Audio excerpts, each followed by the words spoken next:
So now it is my great pleasure to moderate a panel discussion bringing transformation to organizations and people. And I'd like to introduce our three speakers. First of all, we have Louise McKenzie. Louise is, yeah, thank you.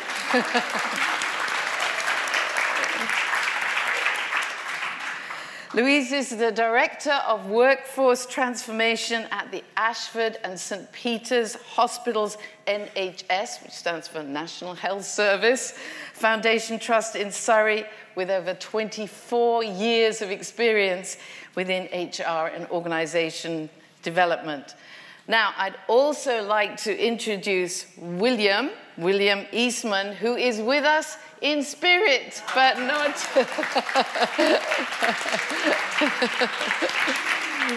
So we're very sad that William couldn't make it in person, but we are so glad that he is at least here on the screen with us. So welcome, William. William is the...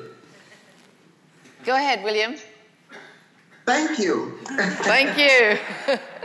So William is the HR Director for Barclays Bank Ghana and a member of the HR Extended Leadership Team of Barclays Africa Group Limited. Welcome, William. Thank you.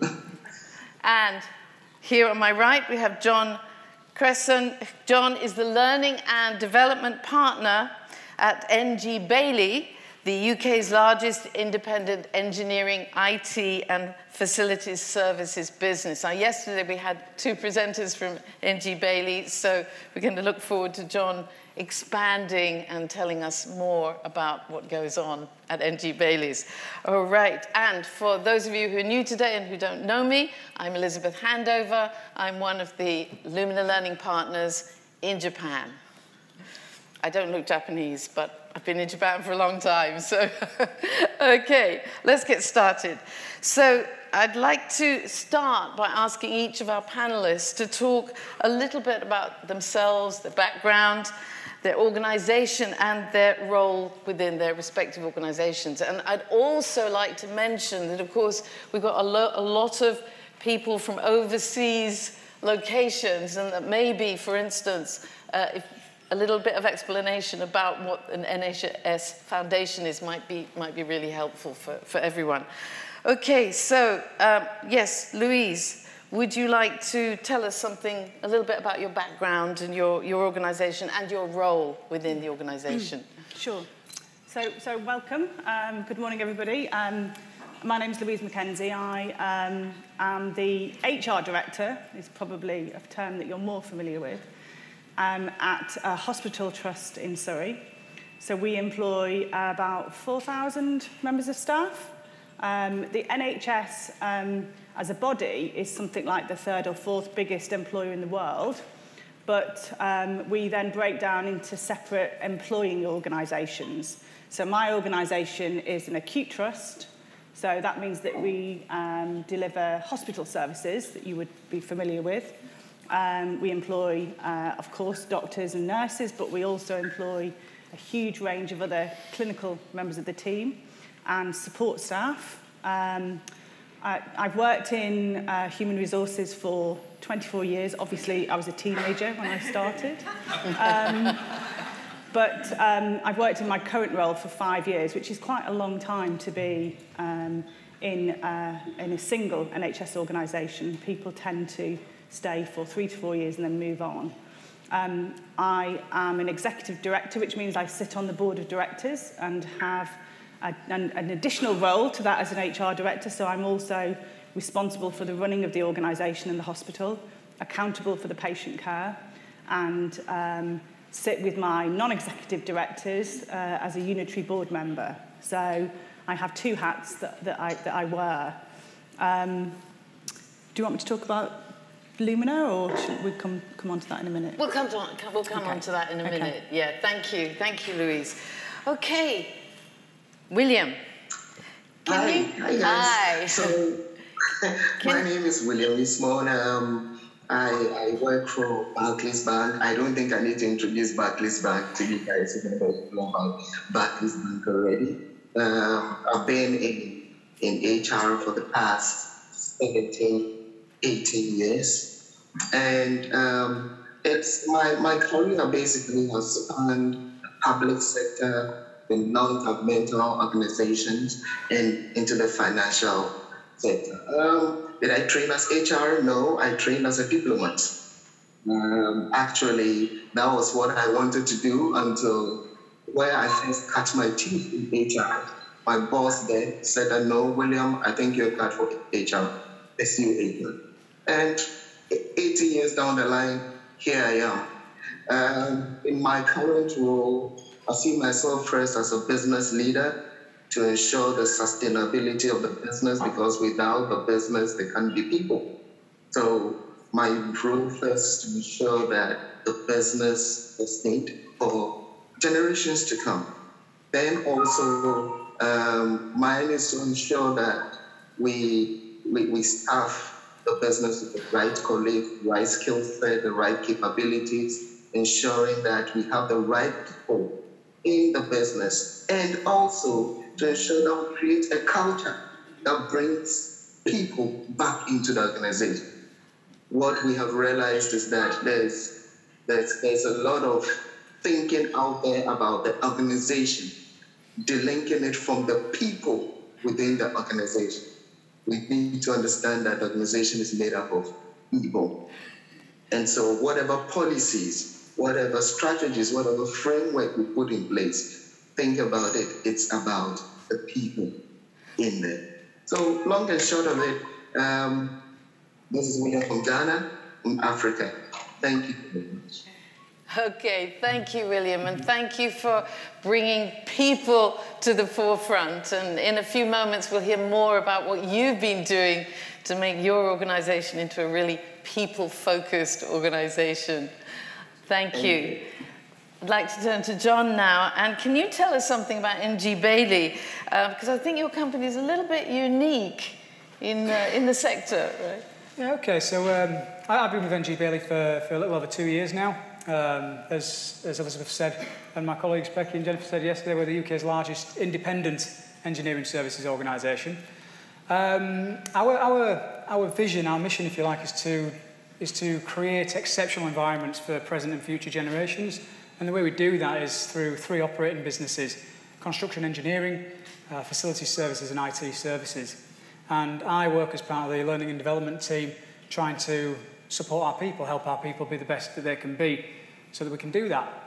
Talking about people, our group HR director, he's very, very clear that he wants to create a shift in perception within our business and out there in the market of NG Bailey as an engineering business with great people to a people business that just happens to deliver outstanding engineering projects. My part in that, I'm responsible for our leadership and management qualifications. So we're doing a lot of stuff with the Chartered Management Institute at the moment, and also for our talent development initiative. And just to put that into context, because I know talent means different things in different businesses, for us we're talking there about the identification, assessment and development of our real high potential people. And we've been integrating Lumina into those programs for the last couple of years with some really interesting results. Mm. So would you actually like to carry on and talk a little bit more concretely what it is you're doing? And I know that you use both Lumina Spark and Lumina Emotion in your talent development, in your assessment. So. That's right, yeah. So Becky and Jennifer explained yesterday just how embedded Lumina Spark is in LEAP, which is our core management development program. For myself, in talent development, one of the things I observed when I joined the business, I was asked to be responsible for talent development, and the first thing I did was start reviewing what is it we've actually got, what are we doing, what are we trying to do in terms of the development programs, but in terms of the strategy behind that, and the architecture that kind of makes it work. So how are we identifying people? How are we then assessing them, and how are we deciding how we should develop those people for the best? And what I found was that there were some gaps in what we were doing, some quite significant gaps, some of which, if I'm completely honest, in my opinion, could even undermine the whole process. And a big one, if you're talking about talent or high potential, you should really be thinking first and foremost, well, talent for what? Potential for what? Mm-hmm. And I don't think we'd asked that question. What we were doing was, which probably isn't different from a lot of businesses in this regard, it was kind of altruistic. We had these wonderful leadership development programs which were helping make people better in their role. But if you ask those participants, so what? They often struggle to tell you, what it means for my long-term career trajectory. And if you ask the businesses, the managing directors, the senior leadership teams of the businesses, so what? They would also struggle to tell you. They might say, well, I see that this person's got a bit better in their role, they're managing and leading their people more effectively, but actually what's it doing for the things that keep me awake at night? And I think that was because we hadn't asked that question first and foremost. What are we developing these people for? Part of that's around the succession plan. We didn't necessarily have a fully operational, a really effective succession plan, so there was nothing plugging talent development into the strategic direction of the business. But the other thing was, our talent programs, first and foremost, at this point in time, are about developing our leaders of the future, but we hadn't asked the question, what do our leaders in the next 3, 5, 10 years need to have, need to do, need to be? And that's where we've been able to work with Lumina, and this is one of the pieces of work that's ongoing at the moment. Working with our senior leadership teams to identify what are the competencies that we think leaders will need in our business going forward, and then how can we, working with Lumina, how can we partner with Lumina to identify what are the qualities from Lumina Spark and Lumina Emotions that would say, do you know what? This person's kind of naturally predisposed to doing that stuff. This person less so.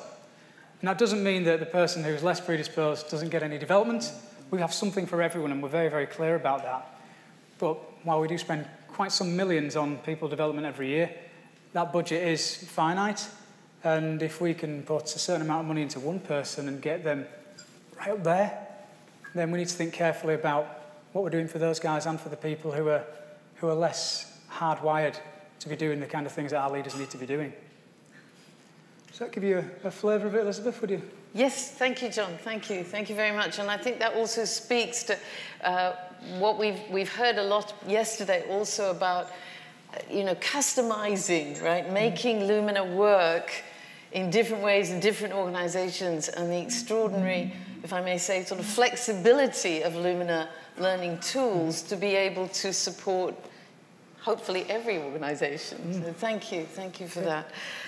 Louise, I believe that you first started using Lumina Spark for recruiting a senior executive, and then it just sort of spread and spread and spread and spread. Can you tell us something about how you've used it and how it's now spread through the layers of the organization? Sure. We first were introduced to Lumina in 2014, and I suppose the context of the organisation at the time was, so NHS organisations are publicly funded, so all of you fantastic taxpayers in the room are paying for the hospital that I work in. And we are a good organisation, so we manage our resources well. We are in surplus, which is quite unusual, so you hear a lot about NHS deficits. So we are well run. We have good performance in terms of our delivery targets. So you're probably most familiar with the waiting list and the A&E targets. So we do well. But for some reason, the culture of the organisation didn't feel quite right, 2014. So we'd had consistently quite poor staff survey results. Our staff engagement scores were quite low. They were under the national average. And our staff were telling us that it didn't feel great to work in this organisation, which was curious to us. I started in 2013, and one of the things that I was brought in to do is to try and understand and think about how we might create the right culture for the organisation. And one of the things that really clearly underpinned our culture was our values. So I was interested to hear you talking about 4 Ps yesterday, because our values are called the 4 Ps. So we have very strong values, which are around patients first, pride in our team, passion for excellence, and personal responsibility. And it's something that people know very well. They're very iconic. But at the time, it didn't feel like people were really behaving in line with the values. So we were appointing a new chief executive. And part of the conversation that I was having with my chair at the time was, how do we find an assessment tool that would enable us to assess our candidates against the values of the organisation and the behaviours that we were trying to role model, and what's more important than a chief executive. So I was introduced to Anne-Marie, and Anne-Marie and I started a conversation about how we might set up a profile on Lumina Select and do a process of mapping our candidates against that. And it became really obvious in our conversation early on that actually there was no point in us just assessing the candidates against one another, but we also needed to assess them against the board, because clearly we needed to, first of all, understand the working styles of the current board members and then how those candidates would fit with the board. So what started as a small-ish recruitment exercise ended up in a wholesale both recruitment of a new chief executive and then board development programme that underpinned that appointment by looking at the board members and using Lumina Spark to help understand a bit more about how we worked. And so that was in 2014, and since then our journey has continued. Do you want me to continue to talk a bit? Yes, about just do talk a little bit more. So it then became really obvious that this needed to be the way in which we assessed all of our senior leaders when we were appointing them.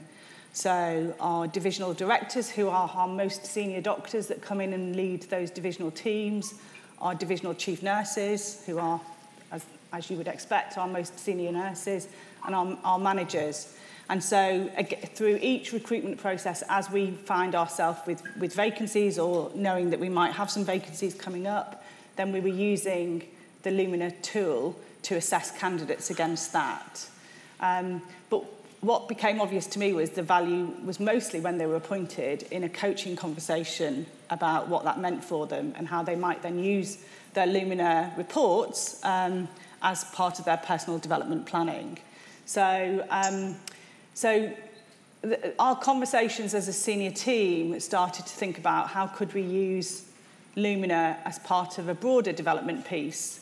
And I've been really lucky to have Anne-Marie and her expertise come in and work with my board on a number of occasions. So we've done at least 3 or 4 board development exercises where we bring the mat out, we bring the cards out, we get board members to familiarise themselves with their profile, and obviously, most interestingly, we get them to stand in the place that they go to when they're overextended. And we talk about the impact that has on us as a board, about the impact that has on our board decisions and how we make decisions. And, you know, you won't be surprised to find a lot of our board members were very outcome-focused, very tough, very competitive. And I was a bit of a lone voice in the people space. So the conversations about what does that mean as an organisation, how do we make sure that we're bringing those things out. And then the final bit that I suppose has been one of the most transformative areas for us is the bit with our consultants, so our senior doctors. And when you're appointing a consultant to an organisation, you're not appointing them for a job, you're appointing them for 20 plus years. So they are very, very important decisions that you're making. And if you get it wrong, and I'm sure Clive will talk in his next session about his experience of working with dysfunctional medical teams and the impact that has ultimately on patient care, and that's the thing we're most interested in. So you can't get these decisions wrong. And in my conversations with Suzanne, my chief executive, we were noticing that we were asking questions in the interview around our values, but we weren't really able to test or understand them in a lot of detail. And it almost felt that our candidates were being coached. So they'd come in and they'd do their presentations. They'd always talk about the 4 Ps and what they were bringing to the organisation. But it didn't feel like it was enough in terms of really understanding their value set and whether that fitted with the organisation. So I spent some time with Julie and Anne-Marie thinking about how we might develop a shortened version of the Lumina Spark, and that was the kind of the one-page Lumina Select. Suzanne and I spent some time thinking about what are the leadership attributes that we're looking for from these consultants and how do we assess them using the Lumina tool.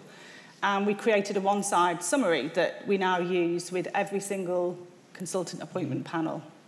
So I would estimate I probably employ about 400 consultants, and I would say we probably have between 15 and 20% of them that now have a Lumina profile, that have been through an interview where we've asked them questions relating to their profile. And then once they're appointed, I do a coaching session with them which is a fantastic way to meet the new consultants on a one-to-one basis. As I say, they're here for 20 years, they're going to outlive me. So really important that they feel a part of the organisation from an early stage. What is really interesting when we've looked back over the last 2 or 3 years of doing this with our doctors is they all have a very similar profile. So what's your first impression when you think of a doctor? It's that they have those caring skills and that's what they are here to do. No. You'd want to hope it. So, I mean, clearly they're very outcome focused. They're very discipline driven. Interesting, they're quite competitive. And actually what they do is they lack the green people space completely. To the point where they're usually quite collaborative, and that comes out quite strong. So collaborative, tough, takes charge. So good questions about, tell me about a really difficult decision that you've had to make and how have you done that and brought people with you, because, you know, just to try and demonstrate that they've got those attributes. But the thing that they always seem to not claim is empathy. So that is interesting, isn't it, for a doctor? So we've just launched a new strategy, and one of the ways in which we want to measure whether our strategy is successful is that all of our patients will say, I was treated with compassion. So that's really important to us. So I now test that question. I say, how will you know that you're treating your patients with compassion? And give me an example of how you've done that. And that enables them to talk about their empathy and their compassion and their ability to be intimate, which is something that they really don't claim, but they clearly have. So it's been really good to be able to get them also to see that they do have those attributes, and those attributes are just as important as being discipline-driven, evidence-based and outcome-focused, which obviously you would also hope that doctors have. Thank you very much. And this is really, it's like I want to say, please come to Japan and talk to all our doctors in Japan, because empathy, I don't think so. Hierarchy, outcome focus, top down, that's medicine in Japan. Okay. William, thank you for waiting so patiently. Can you tell us what kinds of solutions you're most working with, and how do you most apply Lumina Spark? Because I believe it's mostly Lumina Spark that you're using in Barclays in yes. Ghana. Yes, so for us, so when I joined the organization at first, I noticed that the industry was so regimented, it was structured, kind of tough, competitive, just about objectives and targets, meeting targets. And so, like I said at the beginning, the empathy, the people-focused bit wasn't there. You get people coming to work, colleagues coming to work, and it's all about meeting their targets. If anything and anyone got in the way, I mean, it's sorry for that person. So it created a culture of working in silos. It created a culture of looking at only my target and not thinking about the broader impact. As long as I met my target, irrespective of how it affected others, it's the end that matters and not the means. So, and again, I noticed also that we had very strong managers, but not enough leaders. So you had these managers just focusing, being task-oriented and being outcome-oriented. So, I mean, I was looking around, how can we change this culture? How can we, especially looking at the demographics of my team here, where you have a lot more of the millennials coming in, you cannot have a culture that is command and control, manager style, siloed organization, and expect to retain these millennials. No, that won't work. And like I said, building an organization for the future, it's important that we start setting the foundation now, ensuring that we can build an organization that basically is a great place to work. The other background to this is that over here in Ghana, even though yes, by the labor law, we have an 8-hour working period per day, we end up spending close to 10 to 12 hours a day at work. So basically, you're in an organization that is command and control, siloed, and you spend more time at work than with your family. So we thought, no, this isn't the culture we want to build. So what did I do? I got introduced to Joy, Declan, and Atia, and they brought on the Leadership Unleashed program. And I personally attended it. I mean, I have a personal policy where for most leadership programs, I need to go and test, make sure it is worth bringing it into the organization. Then I can defend and make a case before the board. So I went through it and I was like, wow, this is what we need in this organization. Self-awareness, basically, and to find for colleagues to know that there is a gap when it comes to the people bit, being a bit more flexible, being a bit more spontaneous, being people-focused, collaborative, rather than competitive, overly competitive. So we embarked on a journey of taking our middle-level management and senior leaders through the Leadership Unleashed program. And it's been, 3 years now? We're in our 3rd year. The results are phenomenal. Engagement levels are now up. The last time we did a survey, engagement levels moved from 62% to 84% as of this year. The survey we did.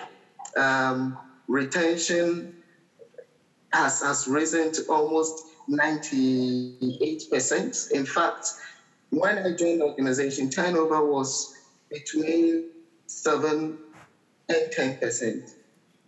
Last year, turnover was 3.2%. Because basically, we are bringing human back into the organization. Colleagues are now understanding who they are, where their strengths are, where they need to tune down, and where they need to tune up, especially at the managerial level. And this is creating a lot more, should I say, engagement, high engagement levels in the organization. And for me, this has been a great journey.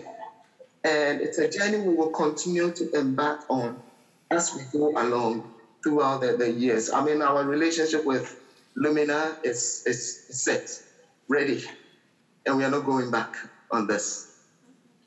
Fantastic, thank you. And what I love about what you're telling us is that, in fact, it is focusing on the people and making the people happier in the organization that is also increasing productivity and increasing your business.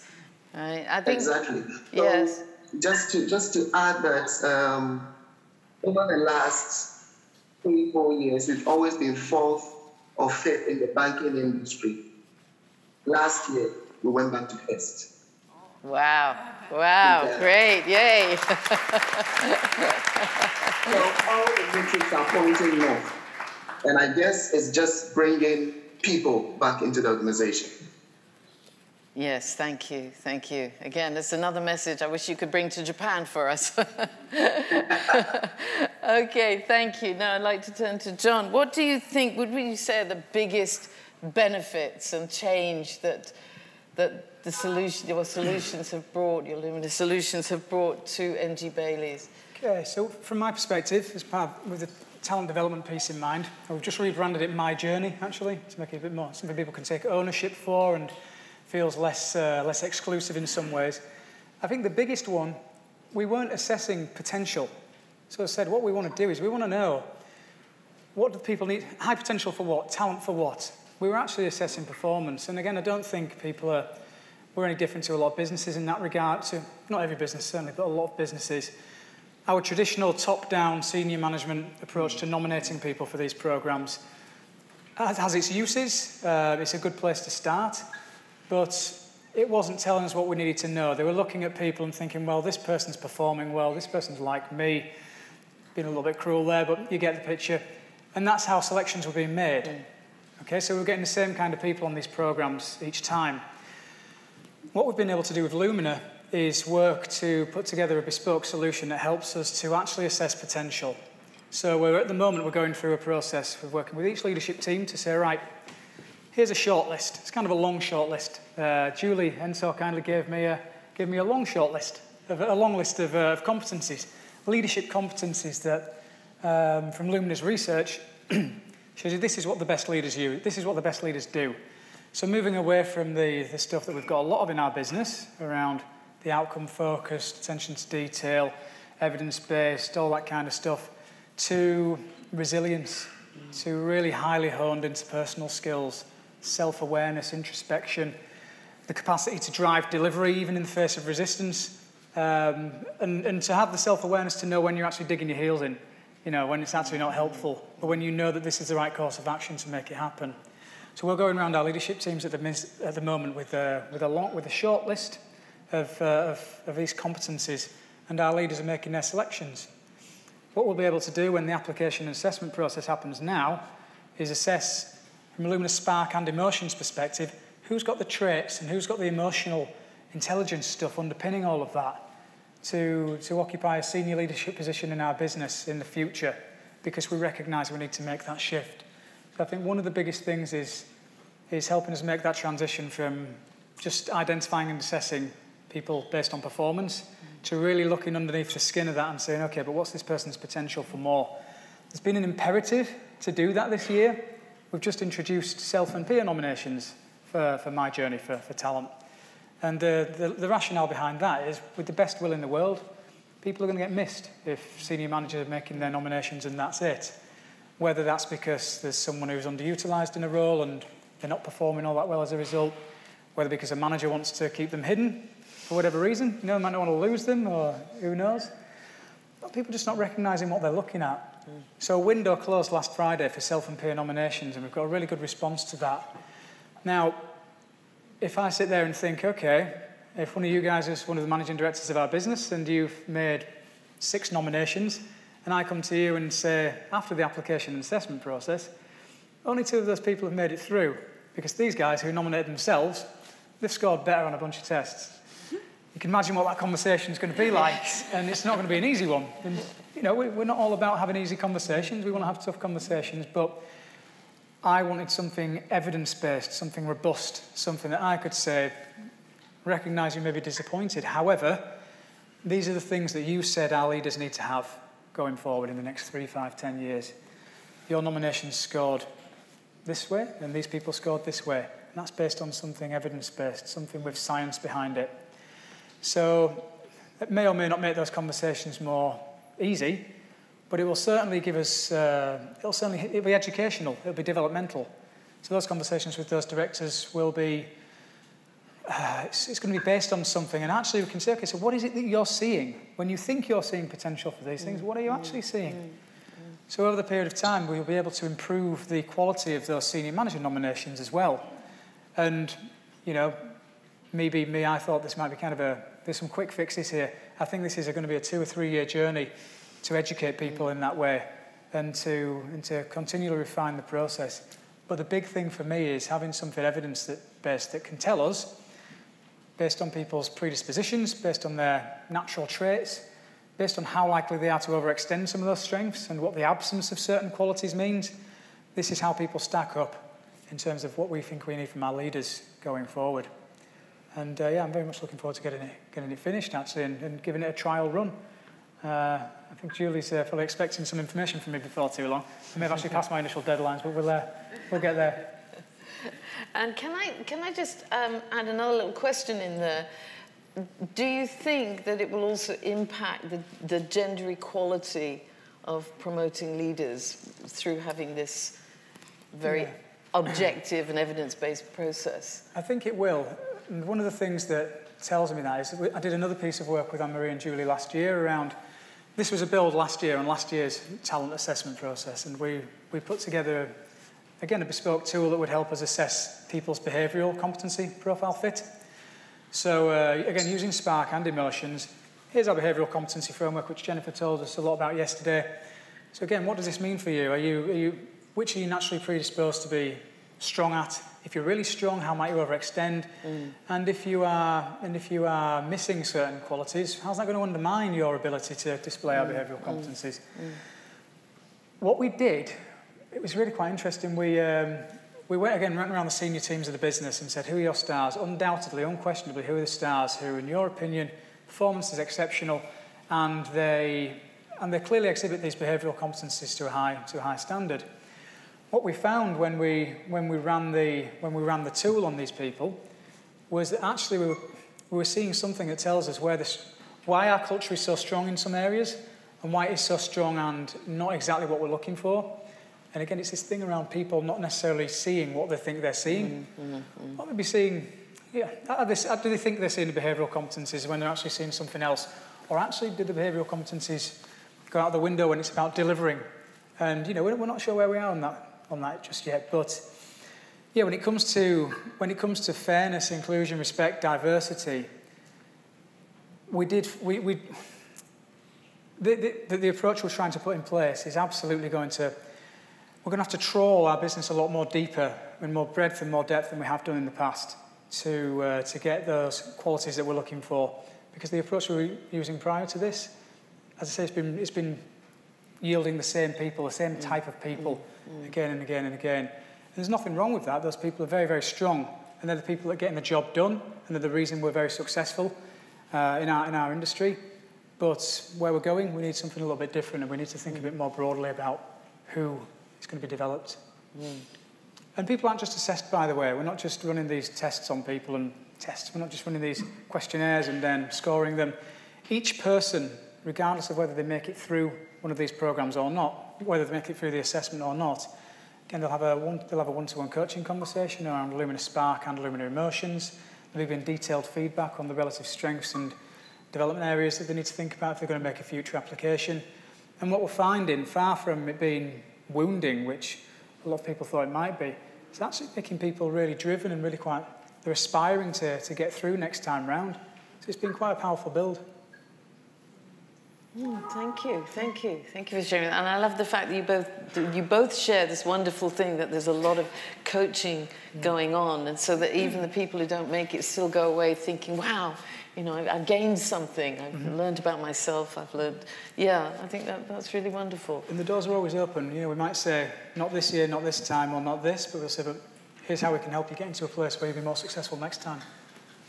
Thank you. With something concrete, a Spark profile, an emotions profile to really work on. Yes, thank you. Okay, Louise, what would you say are the biggest benefits and change that applying the Lumina tools and your solutions have brought to the trust? If I start off with the board, and I've heard this a lot already over the last 24 hours, it gave us that common language. It meant that we could have those what could have been difficult conversations, but actually those conversations about behaviours and about how we feel working in that team. And it enabled us to do that with that kind of common language that felt more independent, because we had a familiarisation with people's strengths, but also what happened to them when they were under pressure. And I guess for me, there is some obvious areas that we've been able to work on. One of the things that I observe quite a lot with my board is this piece around under pressure, people becoming quite overbearing and listening in order that they could, not really listening, but if they were listening so that they could make their response, not because they interested in what the other person had to say. And so we were able to use the Lumina Spark and in development conversations to talk about how we become a bit more inclusive in terms of our leadership. And I think you asked the question around gender and whether or not that this enables you to be more inclusive. And I think for me, it did enable us to have those conversations with people that always took the airspace, that were overbearing, that thought their opinion was more important than other people, and actually get them to understand what happens to them and what impact that has on other members of the team. So I think the piece around behaviours and common language is really important for us. I think with the doctors, I would say it's enabled our younger consultants to be much more self-aware and actually got them quite interested in being self-aware, what their strengths are, how they work under pressure, what they need to think about when they are in those difficult situations. And quite interestingly, I feel it's enabling them to challenge their older, more experienced consultants in a way that I haven't seen before. When I sit down and I do their coaching conversations with them, the piece that is quite absent at the beginning of their consultant journey is that piece around being big picture thinking. And probably the indicator, which is always the lowest, is the indicator around being radical. And actually, at the moment in the NHS, we need people to be radical. We need those younger doctors to think about how they're going to provide patient care in a different way going forward. You know, we cannot continue to meet the demand that is put on us. People are living longer. People have got, you know, lots and lots of complex needs. So we need our junior consultants to think about what does that mean in terms of my practice and how do I do things different? How do I push the boundaries a bit? How do I have a conversation with my orthopaedic consultant colleague to say, you know, operations are not always the answer. So we're trying to introduce a model of care which is about not just kind of operating and not just over-operating in some circumstances. It's quite easy when you've got quite a healthy private practice to encourage your patients to go down that route. So we're needing our younger doctors to think differently. And, you know, got a fantastic example of a younger doctor who's recently introduced virtual fracture clinic. So, you know, once you've had a fracture and, you know, you don't go back into the hospital to see them, you do it through a Skype conversation or through a telephone call or, you know, something that's quite different and quite radical. So I think for me with the doctors, it is about getting them to be more self-aware and thinking about what aspects do they need to build on through their career. And the other piece that we've spent quite a bit of time with is our, well, for want of a better term, our middle managers, who feel a little bit like the lost part of our organisation. You know, you would not want to be a middle manager. You know, you're getting pressure from your senior colleagues and your consultant colleagues, you know, in order to try and do more. You're getting pressure from your junior colleagues who find the expectations on their role too much, and they're sort of stuck in the middle. So we've done quite a lot of work with some of our teams around using the Lumina Spark and actually getting them to see what their worth is in that team. And I think that's been quite impactful. We've had a lot of our kind of what I'm describing as that middle layer who now understand a bit more about what they contribute, understand a bit more about what their role is in the team, and can start to see what their next role might be. So similar to a colleague here, thinking about it from a talent point of view.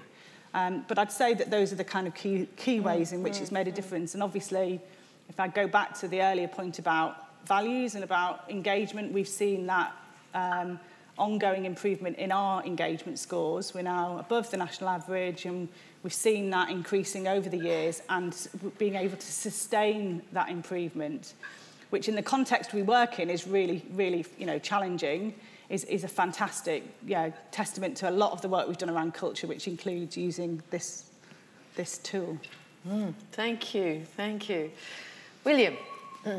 Hi. Yes, I'd like to also ask you about how, not just, we know that the Lumina Spark has very much benefited Barclays in Ghana, but I understand that you also have quite a high number of female employees in your team and in the organisation. How do you think that this has also benefited them and in general benefited the diversity in Barclays in Ghana?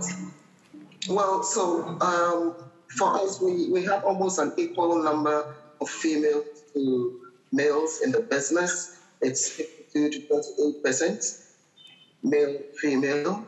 So again, coming back to the portraits, at the senior level, when we did the the assessment and we went through the portraits, we put all the results together, we noticed that close to 80% were towards the outcome focused converted.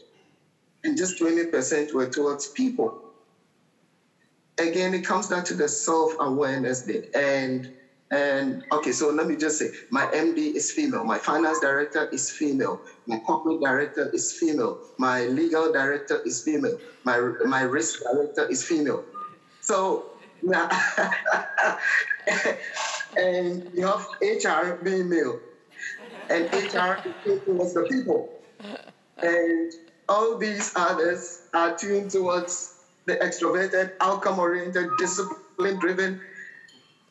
The self-awareness it kind of flickered on a light, switched on the light, and it brought a lot more self-awareness and understanding of our world views, our viewpoints, and where the areas of conflict were. Now, what has this led to? A lot more collaboration.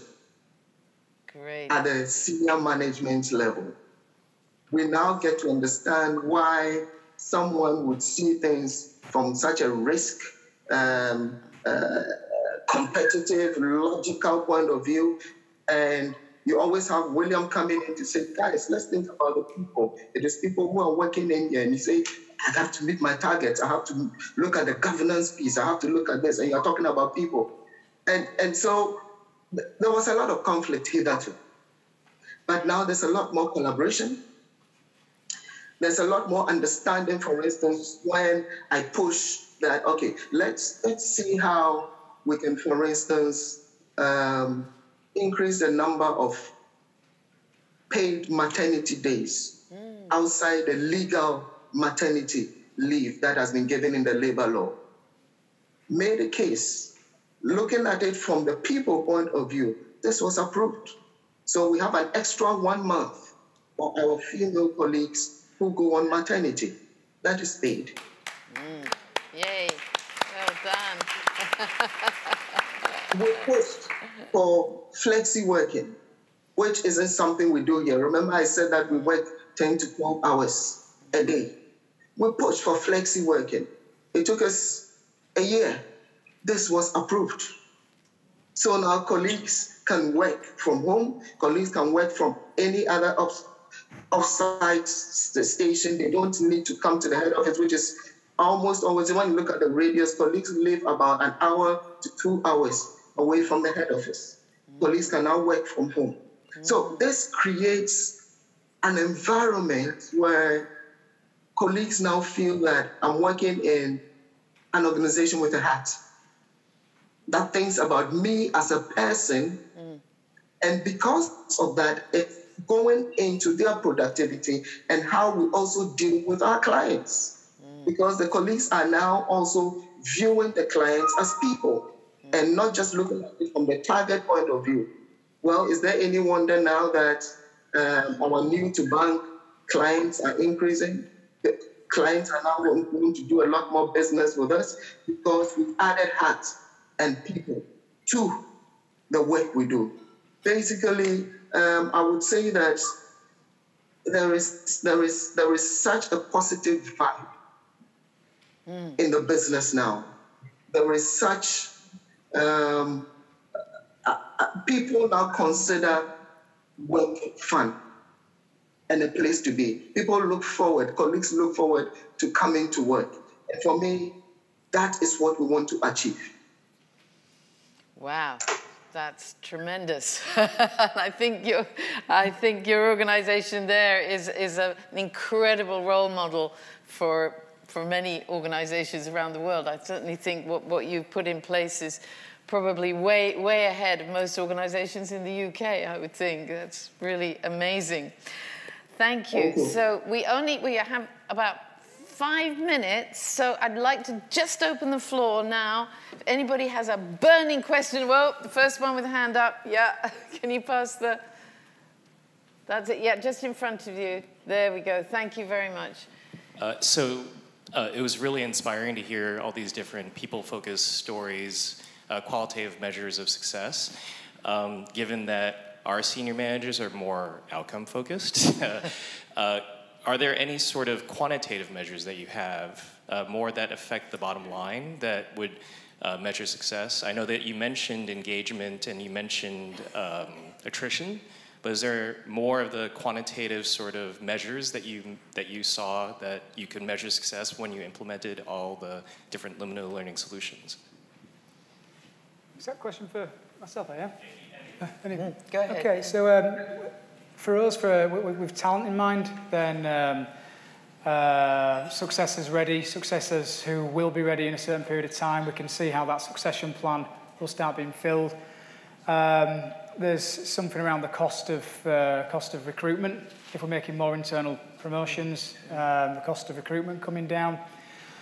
What else? This is we do need to evidence the impact of this stuff better. So some of this is in place and some of this is thinking. But yeah, the main ones are our successors getting lined up.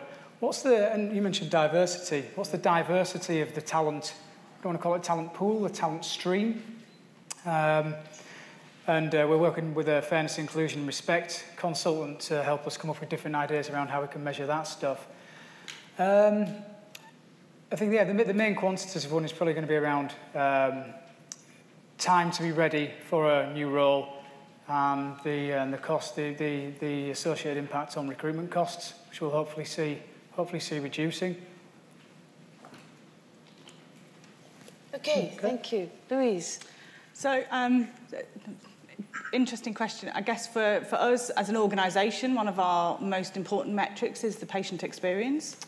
And whether or not we're able to demonstrate an improvement in that. And in particular, as I've described, 15-20% of our doctors that now have much more self-awareness about their working styles and their resilience and what happens to them when they're under pressure.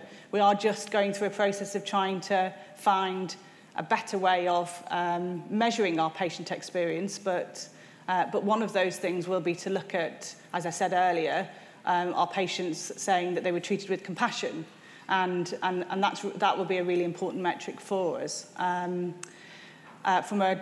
terms of some of the workforce metrics, as the colleagues talked about, the cost of recruitment and maintaining both our senior leaders and our senior doctors is really important to us. So I think that is something that we will look at and measure over time. I think also indicators around job satisfaction. So we've got lots of questions in the annual staff survey that ask questions around people's motivation at work, whether they feel that they can make improvements in their job, whether they feel that their contribution is valued, and all of those indicators we look at. And one of the things that now we've got a scale of a number of people that have been through the Lumina process, we can start to look as to whether there's any differentials between those teams that have gone and used Lumina to address their issues and to enable them to develop and work proactively compared to other teams that haven't. So we'll start to do that. We're doing some further work with Anne-Marie and Julie around the Lumina Select tool, and I don't know if people have seen the latest version, but it's fantastic. And I'd like to think about whether or not we could use that for a bigger population of workforce, not just our new consultants, but maybe we might use it with all of our new nurse recruits, and being able to give them a really good coaching conversation about their leadership style and about the way they work at the very beginning of their nursing career, I think could have huge impact. And certainly the biggest indicator for me on that would be our ability to retain them, not just in those junior roles, but retain them and see them progress through their career. Thank you, Louise. William, yes. very briefly, we've just got about 1 minute. Can you give us a 1 minute answer on a response to the question? So for us, one of the key metrics is the man hours spent on conflict resolution and dealing with grievances. And this has pointed south, basically. Over the last 3 years, our reported conflicts and grievances that we've had to deal with has been halved. It's almost from almost about 60% to about 20% as of last year. And so that is a pointer to I mean, self-awareness, people now understanding the strengths and the weaknesses, what they need to tune up and what they need to tune down. The second one has to do with the success rate of the squads that we form, because we usually look at the strengths based on their portraits to form squads to deal with projects. And the success rate for most of these squads has been positive. And so these are two key matrices that we've used apart from the turnover and the leadership pipeline, succession pipeline that we have. These are just key matrices that we use as pointers to the success of our Leadership Unleashed program. Thank you, William.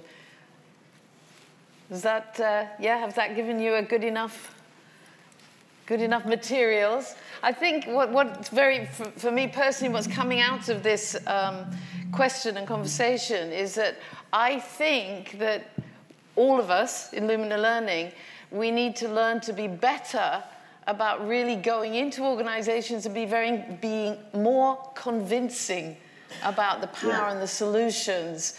Because I think some of us, maybe when the client comes back and says, but you know, what about the outcomes? What about the goals? What are the objectives? How can you help us on that? And I think maybe some practitioners back off, whereas actually we can see that there is in fact a lot of powerful evidence to show that being more people-focused and all the things that we all do in the room and beyond in Lumina Learning is extremely powerful. And with that, I would like to thank our speakers, John Crossan, Louise McKenzie, and William Eastman. Thank you all so much for your time.